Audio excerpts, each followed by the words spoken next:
3 müxtəlif 3 rəqəmli ədədin cəmi 976-dır. Bu ədədlərin ən böyüyü, ən çoxu neçə ola bilər? Bu tip suallarda, yəni ən böyüyü, ən çoxu neçə ola bilər soruşursa, demək biz digər 2 ədədə ən kiçik 3 rəqəmli ədəd verməliyik. Yəni məntiqlə düşünəndə 3-cü ədədin böyük olmasını istəyiriksə, digər 2 ədədə ən kiçik 3 rəqəmli ədəd verməliyik. Birini götürərik 100, digərini götürərik 101.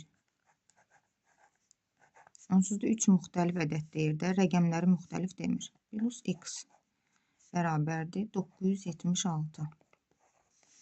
100 ilə 101-i toplasaq 201, plus x bərabər 976. Buradan 3-cü ədəd tapsaq 976-dan çıxaraq 201-i. 6-dan 1, 5, 7-dən 0, 7, 9-dan 2, 7. Demək, 3-cü ədədimiz ən böyüyü, yəni ən çox 775 ala bilər.